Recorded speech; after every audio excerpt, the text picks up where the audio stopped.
A usted muchas gracias por estar con nosotros con TN23, esta propuesta innovadora en televisión, noticias y programas de contenido todos los días y todo el día.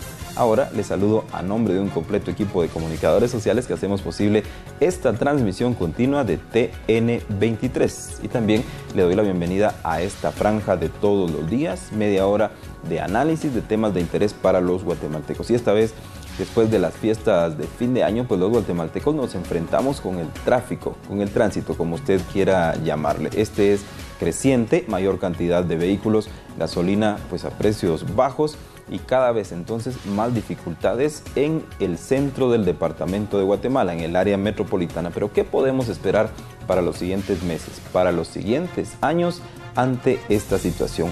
Hoy conoceremos respuestas de boca de un experto, en este caso nuestro invitado, el licenciado Florentín Martínez, quien es director del Centro de Estudios Urbanos y Regionales CEUR de la Universidad de San Carlos. Bienvenido. Gracias por la invitación para estar de nuevo aquí en este local, ¿verdad? El día de hoy pues vamos a tocar uno de los temas más sentidos en esta época. Recordemos nosotros que la ciudad de Guatemala es el corazón del área metropolitana. Cuando nosotros hablamos de área metropolitana, estamos hablando de 17 municipios que conforman el departamento de Guatemala. En este ámbito geográfico, según las estimaciones, estamos hablando que hay una población total de alrededor de 3.5 millones. Estos fueron los censados en el año 2002, ¿verdad? Estas estimaciones pueden variar cuando se realice el nuevo Censo Nacional de Población. Pero basta este indicador para señalar la importancia en cuanto a localización residencial. También tenemos que tomar en cuenta de que aquí hay una concentración de actividad económica. Cuando nosotros hablamos de la estructura urbana de la República de Guatemala, estamos hablando de que existe una gran ciudad que conforma el área metropolitana, más ciudades medias o intermedias como lo llaman los analistas. Pero también tenemos un gran número de centros poblados urbanos muy pequeños. Entonces, nosotros señalamos de que el área metropolitana tiene una alta primacía en relación a los otros centros poblados urbanos.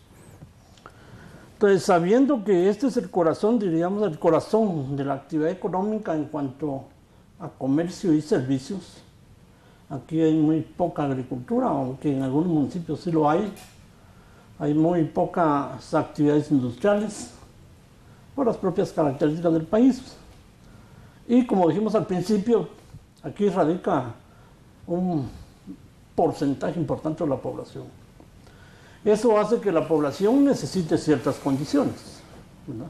Además de los alimentos, vestuarios, también necesita elementos para poderse movilizar. Y de ahí es en donde entra en el análisis la tenencia de transporte individual. Pero transporte individual no es el único también, sino que también existe transporte colectivo. Y entonces aquí es donde se hace necesario que exista infraestructura para ese crecimiento, porque va a crecer la población, van a crecer las actividades económicas y también van a crecer las necesidades. Entonces resulta que estos crecimientos se enfrentan casi a una variabilidad en cuanto a la infraestructura para la movilidad humana y económica, ¿verdad? Si nosotros recordamos cuando se construyó la ciudad capital, ¿verdad? Cuando fue el traslado, entonces aquí se reprodujo el esquema urbano de la ciudad de Antigua Guatemala. Allá le señalaron el Gran Damero, dice, porque allá hay 7 avenidas y 7 calles. Aquí también se reprodujo un poco, de las 18 calles a la primera y de 1 a 12 avenidas en ese entonces. La ciudad con 4 entradas y a la vez salidas, ¿verdad? Salida al Atlántico, salida al Salvador, al sur de la ciudad y la salida a Occidente. ¿Hasta qué año podríamos hablar de que fue suficiente el casco urbano, en este caso la ciudad de Guatemala, para la cantidad de personas y vehículos? Pues estaríamos hablando que probablemente al año 1950, ¿verdad? Porque el crecimiento de la población no se marcaba mucho, ¿verdad? Después del 50 al 81 tenemos un crecimiento, una atracción de población hacia la ciudad. Pero en la actualidad, diríamos, esa infraestructura ya no es suficiente. Y entonces se produce el congestionamiento, principalmente en horas pico, o lo que hemos llamado horas pico, ¿va? Simplemente porque señalan la circulación de mayor cantidad de vehículos. Estamos hablando de que entrar a la ciudad entre 6:30 a 8 de la mañana cuesta mucho, ¿verdad? Y si hablamos de salidas, si salimos de 4:30 a 7 de la noche, vamos a encontrar un alto congestionamiento. Sin embargo, se construyen pasos a desnivel, muchas veces en los municipios del centro del país, pero estos no son suficientes. ¿Habrá alguna vez que lleguen a ser suficientes? Fíjese que lo que se hacen es salidas en el corto tiempo, o sea, medidas de corto plazo. Porque recordemos nosotros la gran calzada Roosevelt, ¿verdad? La calle Martín, la calzada Aguilar Batres, ¿verdad? Y son obras que ahora lo que se les hace es simplemente habilitarles, como dice usted, ya sea pasos a desnivel, ¿verdad? O reducimos un poco la banqueta para que... Pero las autoridades locales no prevén que ya es necesario. Ya es necesario, diríamos, infraestructura de otra naturaleza. Recordemos nosotros el anillo periférico, ¿verdad? Que aunque no se completó, sino que se avanzó en una primera parte y se comenzó la segunda, pues ese anillo no se completó, ¿verdad? Entonces, pero que en su momento, cuando fue creado, sí dio algunas facilidades, ¿verdad? Hace unas décadas ya se ha hablado de construir el famoso anillo metropolitano, ¿verdad?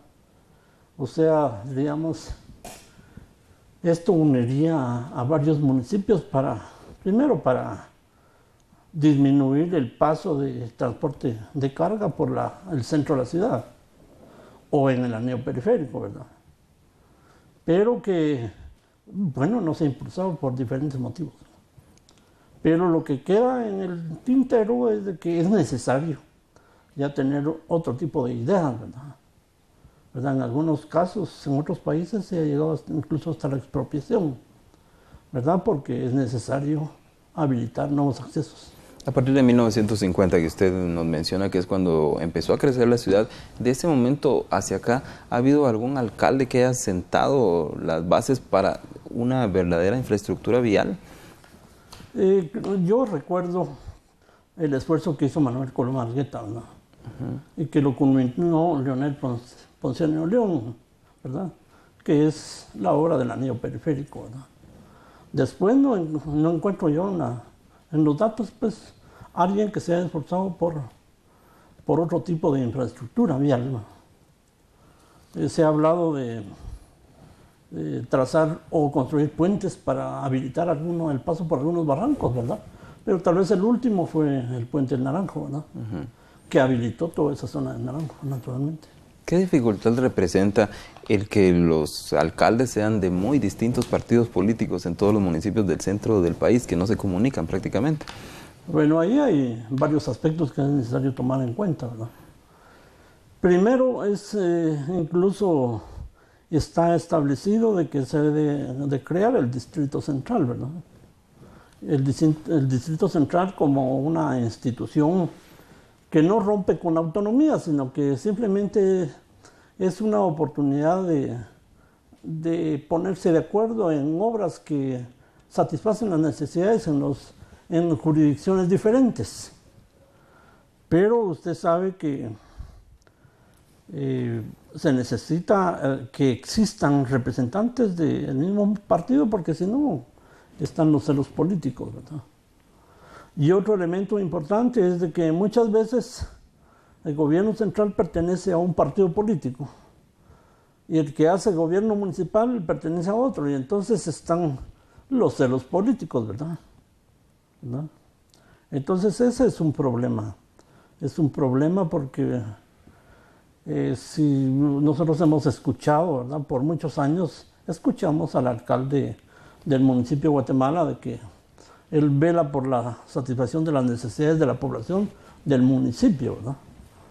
Y nada tiene que ver con las necesidades de otros municipios. Y entonces, aunque el mismo Código Municipal establezca que existe la oportunidad de las mancomunidades, no encontramos una donde esté presente la Municipalidad de Guatemala, ¿verdad? Eso no quiere decir que todo sea así, ¿verdad? Hay esfuerzos en el sur del departamento, ¿verdad? Estamos hablando de Santa Catarina Pinula, Amatitlán, Villanueva, quienes sí están haciendo actualmente algunos esfuerzos. La famosa Mancomunidad del Sur. ¿Qué se puede comentar respecto a los complejos residenciales que están surgiendo en las orillas de la ciudad capital y sus municipios? ¿Esos están, digamos, bien planificados?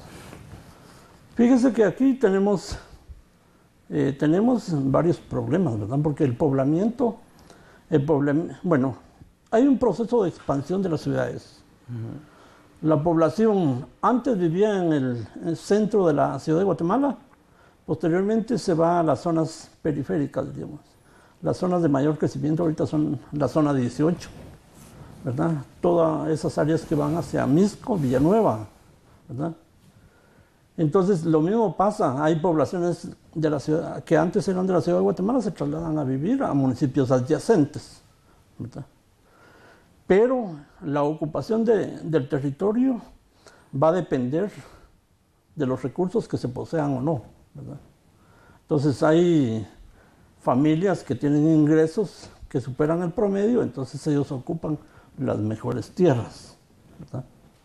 Hay condominios, hay colonias, hay edificios, pero los sectores sociales que no tienen acceso para pagar lo que el mercado establece como precio del suelo o precio de la vivienda, entonces ocupan terrenos en menores condiciones, ¿verdad? Entonces en el crecimiento de la ciudad observamos, por ejemplo, si ustedes imaginemos zona 14, zona 15, ¿verdad? Hay sectores de altos ingresos, ¿no? Y si nos vamos un poco para allá, Santa Catarina Pinula también tiene este tipo de construcciones. Pero si nosotros revisamos Mixco, Villanueva, Amatitlán, entonces ahí hay sectores sociales que tienen menos recursos, ¿verdad? Y las construcciones son diferentes. Entonces, ante una situación de esta naturaleza, son los gobiernos locales los que deben velar por el ordenamiento territorial. Y ahí vamos a otro tema, ¿verdad?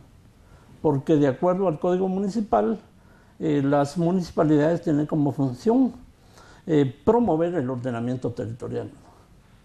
¿Y cómo lo hacen? A través de, en primer lugar, asignación de usos y otros estableciendo las reglamentaciones respectivas, ¿verdad? Pero muy pocos municipios, muy pocas municipalidades tienen planes de ordenamiento territorial. Gracias, de esto continuaremos hablando en el siguiente bloque porque en este momento es tiempo de ir a una pausa, pero volvemos de inmediato.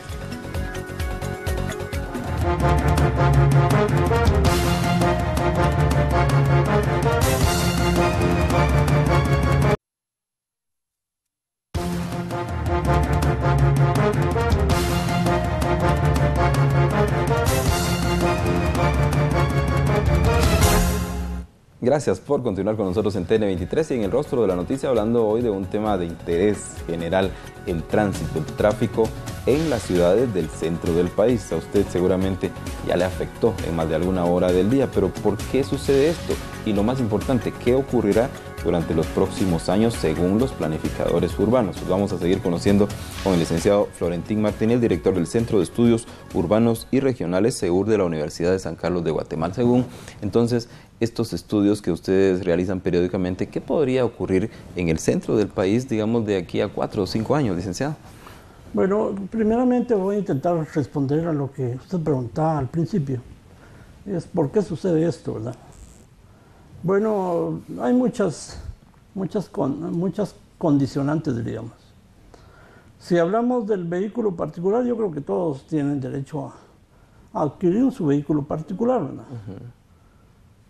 Pero eso trae consecuencias y también tiene causas, ¿no? Hablemos de las causas, ¿verdad? En otros países, si hay un eficiente servicio de transporte colectivo público, usted no tiene necesidad de generarse otro tipo de molestias, digamos, para conducir un vehículo, ¿verdad? Porque si hubiera un buen servicio de transporte colectivo urbano, pues las personas utilizarían esto con más frecuencia, ¿verdad? Pero nosotros sabemos las características de nuestro sistema de transporte colectivo, ¿verdad? En algunos lugares, pues, podrá encontrar un transporte más o menos eficiente, diríamos, ¿verdad? Pero en otros lugares no. Lo vemos aquí en el anillo periférico, ¿verdad? No tenemos buen servicio, sino que son los buses rojos. Y los buses rojos que tienen muchos años ya de que debieron salir de uso, pues, ¿verdad? Son transportes que no llenan las condiciones. Otro elemento que se adiciona es también vivimos con la violencia diaria, ¿verdad? Entonces, para evitar riesgos, muchas familias que tienen algunos recursos, puede ser que compren un vehículo ya usado y en el mejor de los casos adquieran uno nuevo, ¿verdad? Pero cuando uno ve el balance del parque vehicular, ¿no?, ve que un 75% está constituido por vehículos usados. Y eso tiene consecuencias también en el ambiente, ¿verdad? Entonces diríamos que hay muchas causas, ¿verdad? Y habría que averiguar en el sistema de financiamiento también, ¿verdad? De repente se han dado facilidades. Y ahora la disminución de los precios en los combustibles pudieran ser un aliciente también, ¿verdad? Quizás yo en otras oportunidades pudiera tener vehículo, lo dejo en la casa, pero ahora han bajado bastante los precios del combustible, entonces puede ser un aliciente también. Pero eso, vamos a las consecuencias, ¿verdad? Si usted maneja un vehículo particular en horas pico, cuando hay congestionamiento, genera más estrés. Hay una correlación con los accidentes automovilísticos también, ¿verdad?